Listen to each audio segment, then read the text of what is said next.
to the Holy Shhh Podcast, Smackdown post show for September 6th, 2024, the final show on the Fox network before they move to USA. It's your boy AVE from DET. And it's the one and only returning Ron T, the icon. I'm back. I love you, Solo. I love you. My name is Chuck Jordan.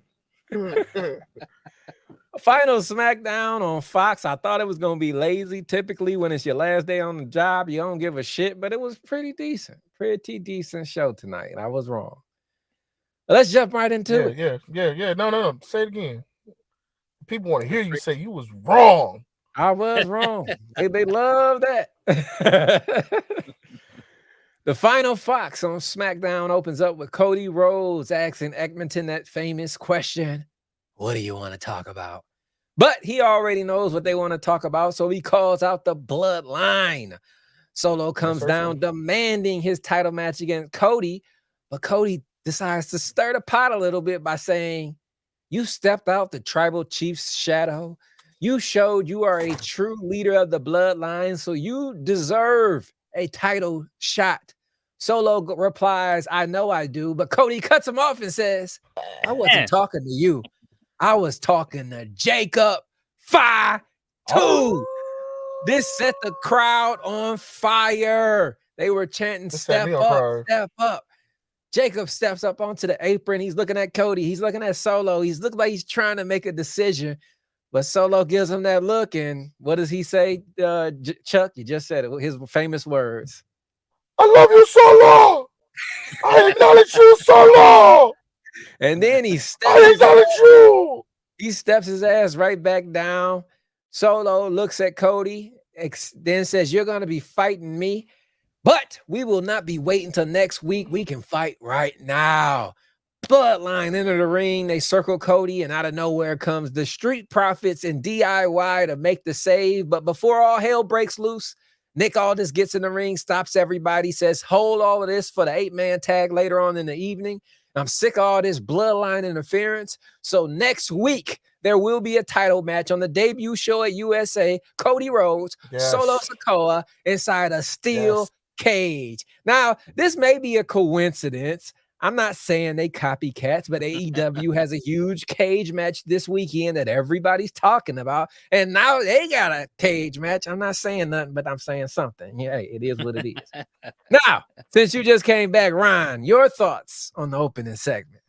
First, I just wanted to say I thoroughly enjoy the bias that Michael Cole has with his GMs, because he's always talking trash about Adam Pearce and saying that I'm finally glad to have a competent GM with Nick Aldis, because I do believe I have to agree with Michael Cole, because if this was Adam Pearce, it would have got out of hand. He would have been calling for security, medical, all that type of stuff. But Nick Aldis stepped in and said, all right, enough of this madness. Y'all going to get fined if y'all touch each other. I was like, all right, I like this. So I like the way this started out. It set the stage for next week. So people that don't really watch USA, maybe they're about to tune in to see what's going to happen on SmackDown. I thought it was pretty good. Pretty good. Chuck, your thoughts? I wish Solo would just back the fuck down and let Jacob do him. Okay?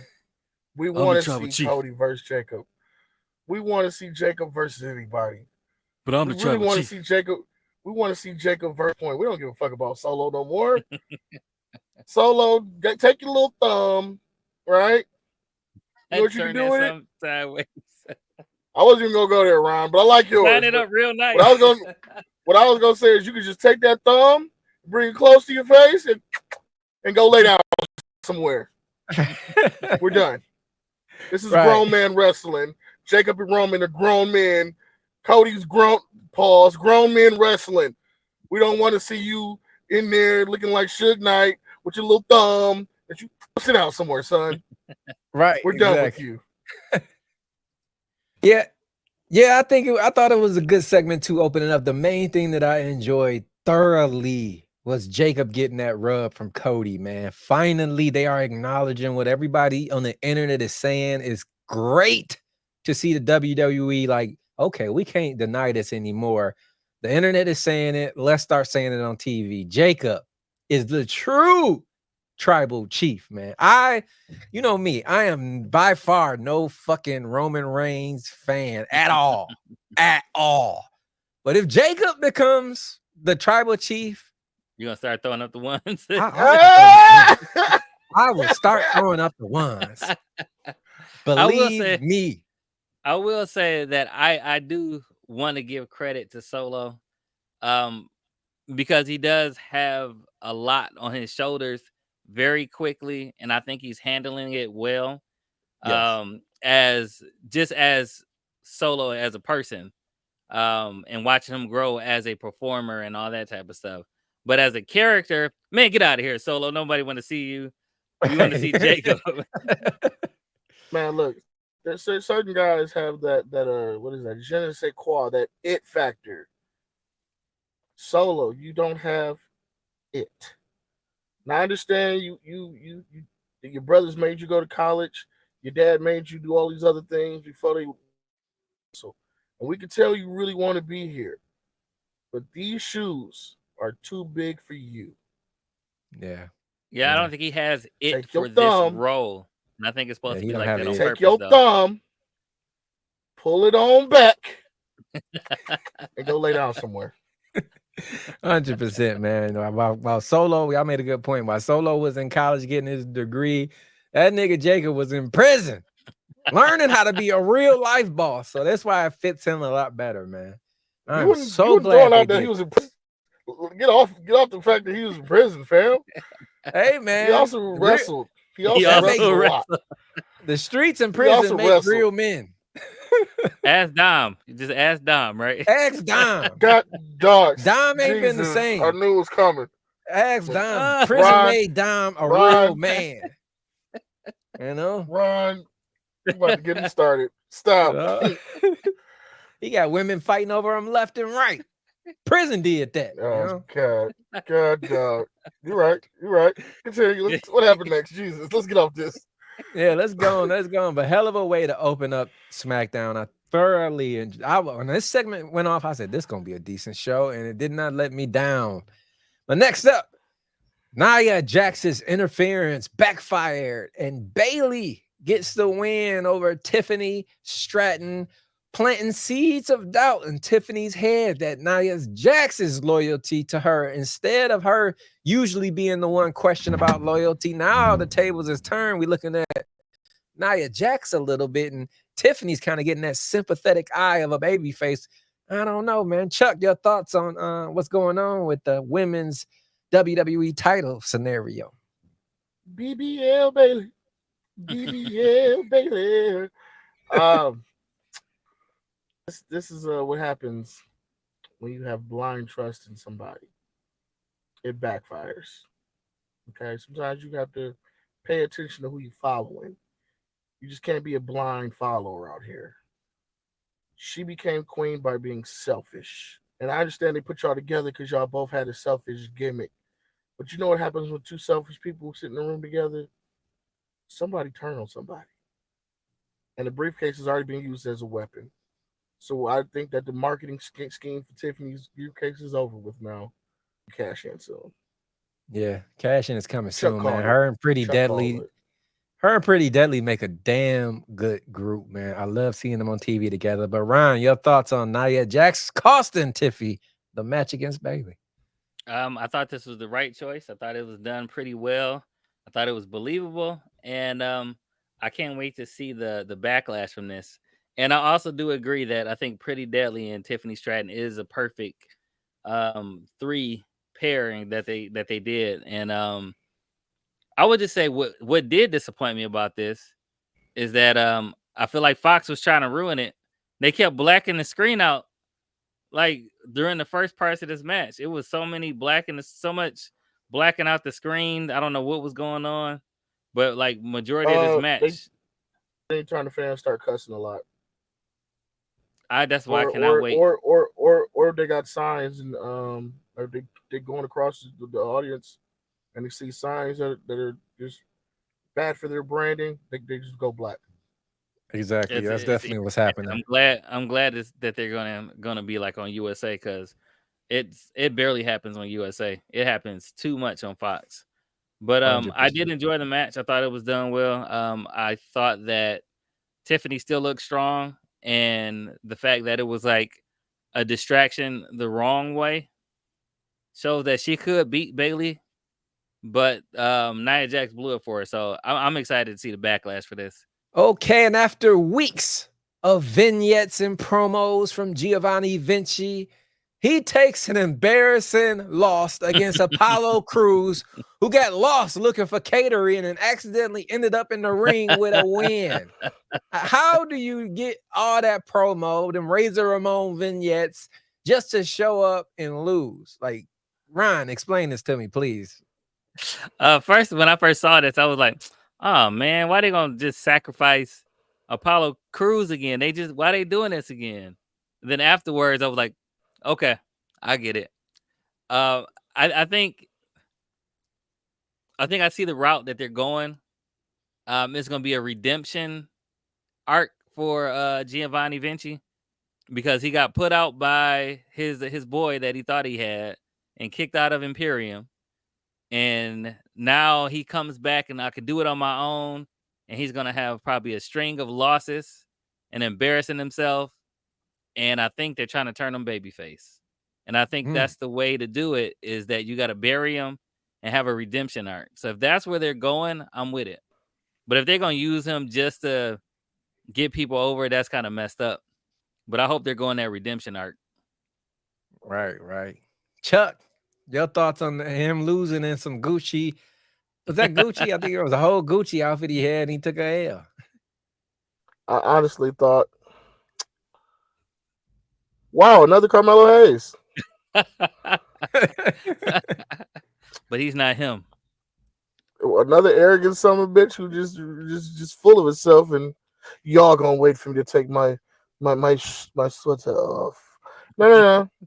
Apollo, like, look, let me show you the way to catering. Right. I've been there for a while, and I'm tired of being there, so you can take my place in catering. Right. What's his name? Baron Corbin. He got some Cheez-Its with some cheese dip back there. So I'm mad you said that while I was drinking the water. I almost spit all over that. Go and have yourself a seat back there, man. Go ahead, go to catering where I just left from.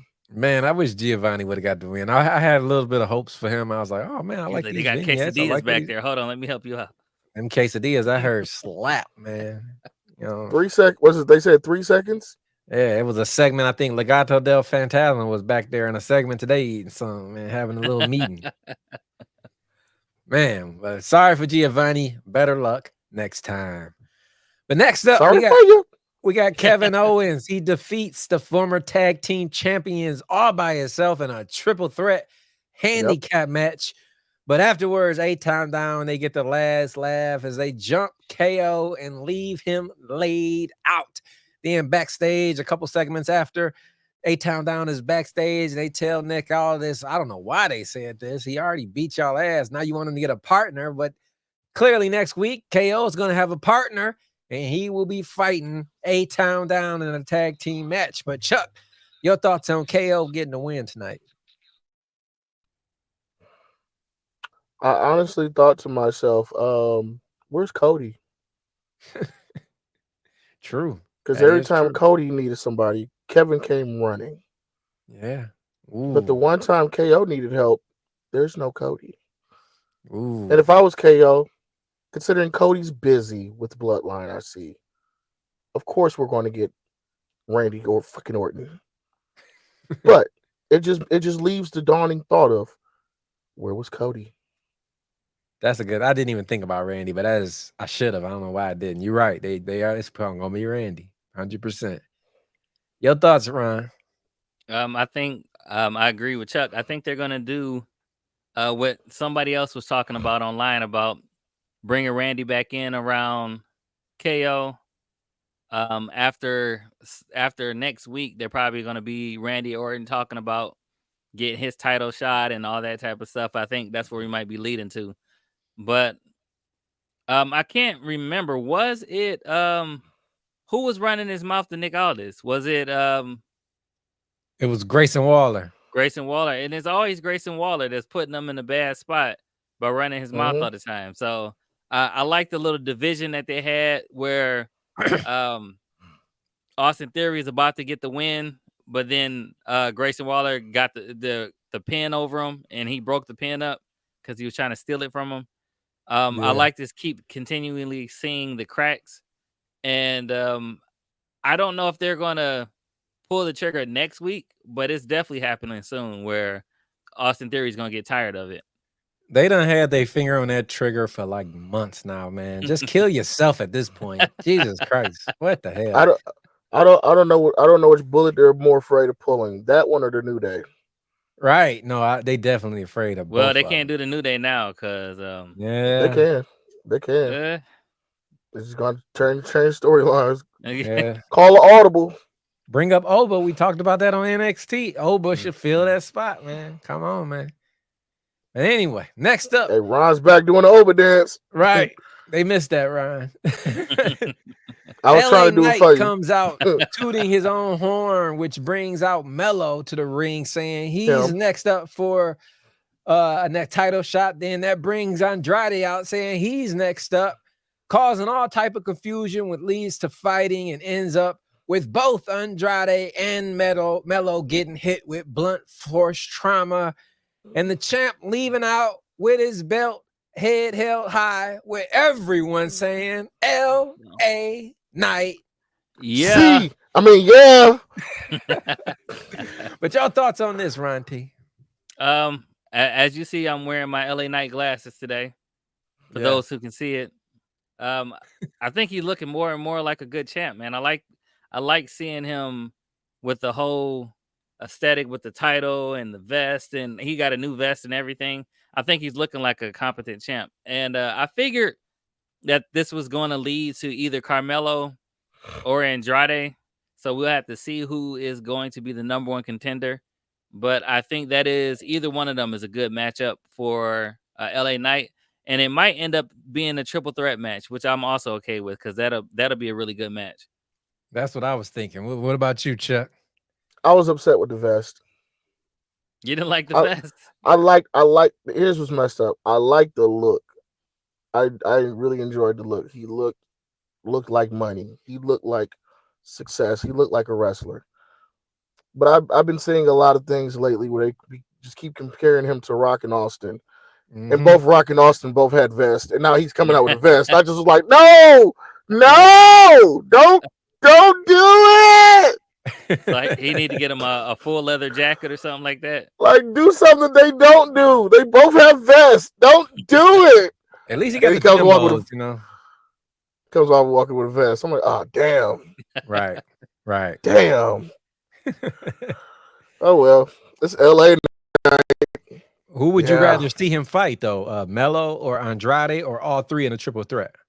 All three in a triple threat, even though I personally rather see him fight Andrade, but if you're gonna throw in Carmelo Hayes to be the fall guy to take the pin, I'm not mad at that. 100%. I know Ron don't like that, but hey, he said Mello take the pin. It's just like, yeah. Ron's like, no. I don't know. Him can't take it again. Him can take a lot. Pause. Yeah, I don't know when they are actually going to book Mello as the star that he was in NXT. I don't know if they're waiting for Trick to come up. It's Trick, man. If they are waiting for Trick to come up to do another like a redemption arc thing with Carmelo, to where that Carmelo can see that the only reason he got as high as he did was because of Trick and them working together, I'm with that as well. So if you hear me, I'm okay with that. Let's go with that way. But I just it got to be going somewhere. You know what? I had a hot take though. When it comes I think it is going somewhere, Ron. I think he's going right back to NXT. Right. We got a hot take from Ron. Let's hear this hot take. I got a hot take with NXT. I think NXT has been too successful.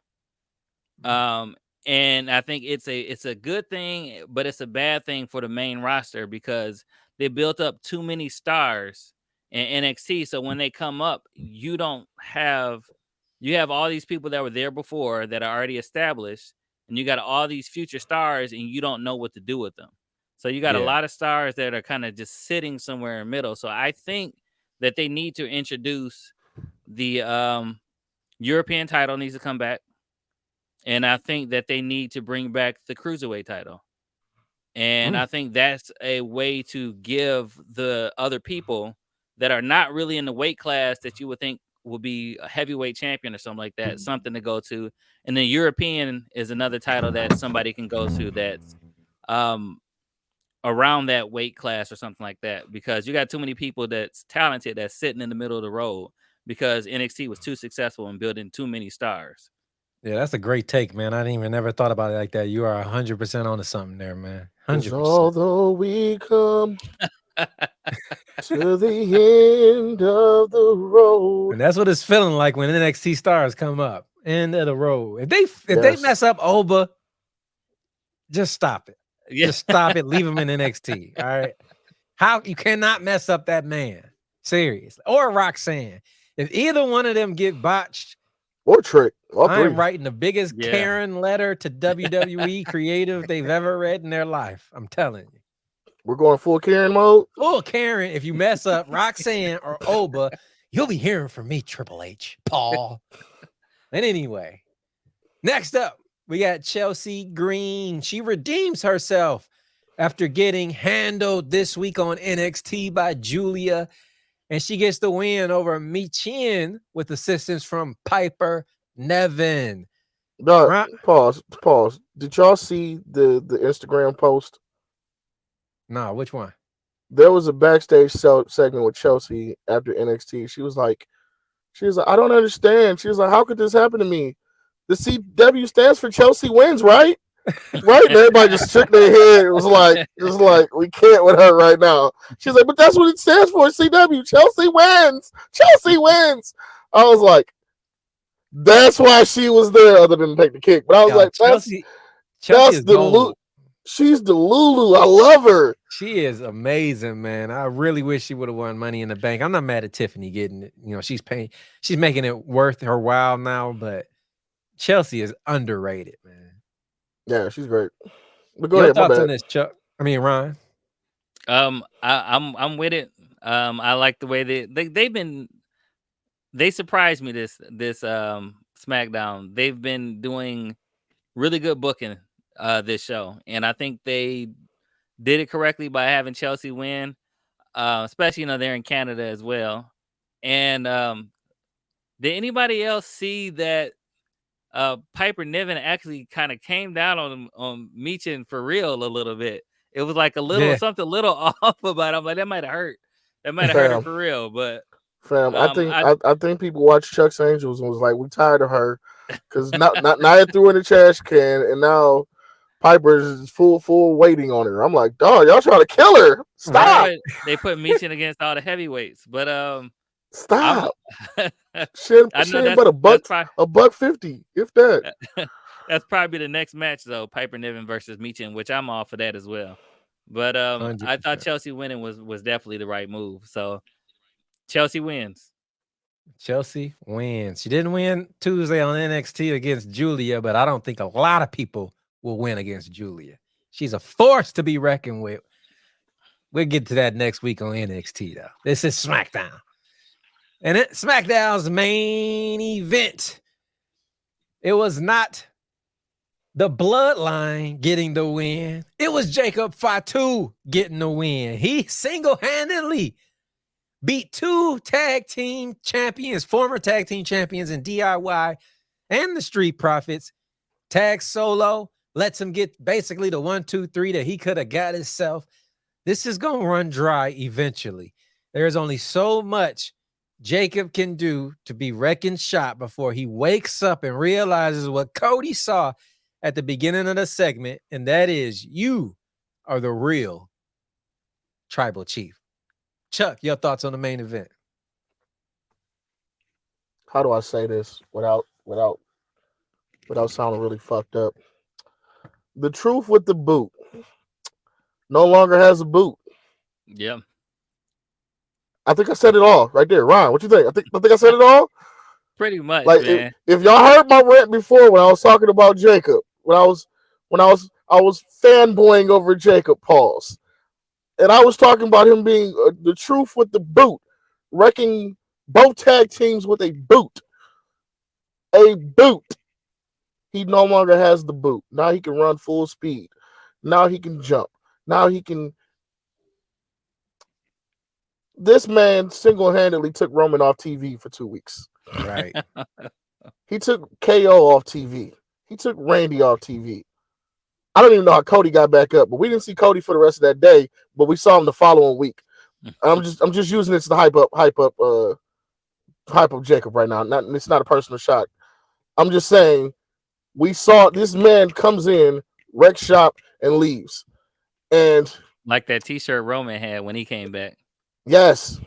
But it's in a way it's like I don't even have words for it. It's just this is what we remember before he came. Everybody said it was worried about was he was going to overshine Solo. And he's easily done that 12 times over. And yet I'm loving the blind faith because even though I can outshine you, even though I'm better than you, I believe how Solo's manipulating him is, yeah, that's cool, but as great as you are, no one saw you until I brought you here. Right. So know your place and go stand back over there. I made you my enforcer. You my right hand. I know you wreck shop, but I need you to still listen and follow what I tell you and go stand over there. Now, do I think it's going to last? No. Right. But I believe that is the mind trick that he has over Jacob is, as great as you are, you was in the indies if it wasn't for me bringing you up. Roman didn't want to bring no more of the family member up. He was happy with just us four. I brought you up. Be grateful of me for bringing you here. As great as you are. And I'm loving it. Ron? Yeah, you said it. And I said something right before we started. I was talking to Abe. I said they didn't mess around and pull Jacob off the creation suite on NXT. I'm on WWE 2K24. He is not a he is not a real person. He's got a all created the moves. wrestler. He got all the movesets. Somebody was like, I'm a 99 and just created Jacob Fatu. Yes. I'm a brawler. I'm a high flyer. The moment they tagged him in, it was like the mood changed. And then it was just like actively watching the match was like, just keep Jacob out the ring. Just keep Jacob out the ring. Then Jacob came in, broke up the tag, threw I'm thinking it was Tez. He threw Tez into the turnbuckle and then grabbed Tama Tonga and drug him to the other side of the ring, tagged himself in and took everybody out. Then tagged in Solo, like, finish the job. I'm like, he ain't real. This guy is not real. And I kind of see the wheels turning in his head about when is Solo holding me back? So I don't know how they're gonna do it. I don't know if Paul Heyman's gonna pop back up and we're gonna see a segment where he walks away from talking to Paul Heyman. I don't know if one of the other family members are gonna get in his ear, but at some point, I think Jacob's gonna have enough of Solo, and he's gonna turn on him. And then I think it's gonna be epic. I have a weird scenario that I want to throw out to you guys that I thought about the other day. We all think that Jacob's going to turn on Solo for all of the mistreatment and all this crap, right? But what if it's the Tongans who turn on them? Because there's still another Tongan left to bring up. Mm. Like, because they get tired. Tongans versus the Samoans? There's also a Fatu that's still out there, too. Like Zill, of course. But I'm just saying, we already know the other Tongan has already been signed. He just hasn't been brought up yet. So it's like, what if in theory they turn on them because they're tired of Jacob getting all of Solo's? Because remember, one was supposed to be the right hand, the other supposed to be the left hand. But they getting overshadowed and overlooked because of Jacob. They wouldn't have the tag team belts if it wasn't for Jacob. They wouldn't do anything if it wasn't for Jacob. Now Solo, granted, they also looked at each other like, what is this? They look more afraid of him than anything. Right. They should be. They should be. But what if it's like one of those remember how Roman did Jay and eventually Jay just bought in. Right. Now Jay eventually wisened up and left, but for a while him and Jimmy was like, we family, and they had that Stockholm syndrome. I was going to add on to what I think you own to something, because I was listening to Rikishi's podcast the other day, and he was talking about the history of Samoans and Islanders. There was a huge civil war back in the day between Tongans and Samoans. So you might be on to something here, Chuck. Because I was just thinking, I was like, Jacob might get tired of Solo, taking shit from him. But if he has one of those heart-to-heart segments, like, no, I only do it for this. I only do it because of this. I'm looking out for your best interest because that's how it was done to me. I didn't have a belt. I didn't have this. I didn't have that. You know what I'm saying? And Jacob was like, all right, cool. And it's the Tongans who turn on Jacob and not Jacob who turns on Solo. Because Solo, genuinely, not only because they are blood cousins, but I genuinely love you. I genuinely will put my pride aside for you. I genuinely will put my chances behind for you because you looked out for me. I'm looking out for you. We are family to the wheels fall off. That might be the case. They might have one of them segments. And then the Tongans, on the other hand, they're like, we're not here till the wheels fall off. The wheels just fell and we're out of here. It's so many angles you could take here with the blood. I know. I was just throwing that out there because man. You still got Sammy. You still got Jimmy. You got Roman somewhere healing his boo-boos. I mean, it's just everything is going on, man. You still got Zilla still out there, and you still got what they say. I believe they say his name. They trademarked his name Tallatunga. Okay. Hikaleo's new name will be Tallatunga or something weird like that. Man, but it's the whole fact that I'm just like, the Tongans are the only ones who don't fit in. Because at the end of the day, anybody and everybody who knows that Jimmy and they know Rikishi's sons are all Fatus. Jacob is a Fatu. The only ones that don't belong are the Tongans. Yeah, you're right, 100%. They might have a segment where they like it's a bunch of commotion backstage, and then Jacob's laid out. Like, somebody took Jacob out, and then I don't know. I'm about to be looking out for that now. Right. I was just throwing a little bug out there for people. You know, I'm a conspiracy theorist. You heard it here first. You heard it here first. Well, that was SmackDown, the final one on Fox on a scale of 1 to 10. 9. Ryan, 9. Damn, right. 9. Yeah, I was going to Ryan first. Yeah, sorry, 9. My bad. Go ahead, Ron. Wow, no, I like your positivity. Usually you on the low end, so that's great. He read my mind. I give it a 9 as well. This was a really good SmackDown. Man, I'm going a little higher, 9.5. Solid show. It was an A show. Way to go out with a bang on Fox. Any last thoughts before we get out of here? And honestly, they would have had a 10 if it wasn't for the little blackout earlier. Yeah. The blackout fucked me up. But other than that, solid show. I loved it. I really enjoyed the ending. Loved the beginning. And anytime Jacob Fatu is wrecking house, the truth without the boot is what I got to call him now. But man, the Samoan werewolf. Yeah. Oh, he done threw his audio out. I think am I back? You're back. Yeah, am I back? The truth without the boot.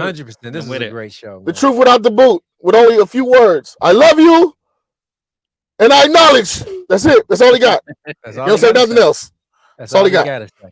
That's all he got to say, man. Well, next time you will see us 1,000%. Our little sister will be back in the building. Meeks Mayhem. Chuck probably will be joining us. Yes, we'll be doing a ring rant tomorrow. We got some more content coming. Weekend review. We just doing stuff every single day now. It's nonstop. We are pedal on the gas, folks. But next time you'll see us all. Next time you see us all is on Raw. Yeah. If you got some like suggestions or something you want to see, like if you want us to do some reviews. I got something I want to see. Pay-per-views and all that type of stuff. Something I want to see. I got something I want to see. We will be probably adding some stuff. I got something I want to see. And that could be one of them. So if you want to give us some ideas of some classic pay-per-views you want us to review, let us know. That is an option as well. I got something I want to see, and only one man can bring it to us. What you saying, Chuck? That man right there. That Me? guy right there. Yeah. Me? We have the what am I- NXT Breakout Star of the Week, right? Yeah. I want to know who was the icon of the week. The icon of the week? Icon of Think the about it. Think about it. Yeah. Let it simmer. No, And not just limited to like any brand, anything that you just feel one, like just one icon of the week. Oh, that's great. I like that, man. any brand, any company, any brand, any company, whatever Icon of stands the out week. to you, the Because icon. right now, No, don't do it yet. Don't yet. it'll be somebody else, but I'm not gonna tell y'all. And for those But it's- people who are talking about the TNA, I'm trying my best. I just don't want to be a phony and just watch the show, and I want to really get invested. So we're gonna come back with TNA. Give me a couple weeks to really get invested into this product, and we will be back with TNA content for sure. Chuck's Angels Sunday. Yep, we rolling. I'll figure it out for y'all. Yep. But until all of that stuff comes, y'all know who it is. It's your boy ABE from DET. It's your boy Ron T, the icon. I love you, Solo. I acknowledge you. My name is Chuck Jordan. And this is the Holy Shhh Podcast. Media.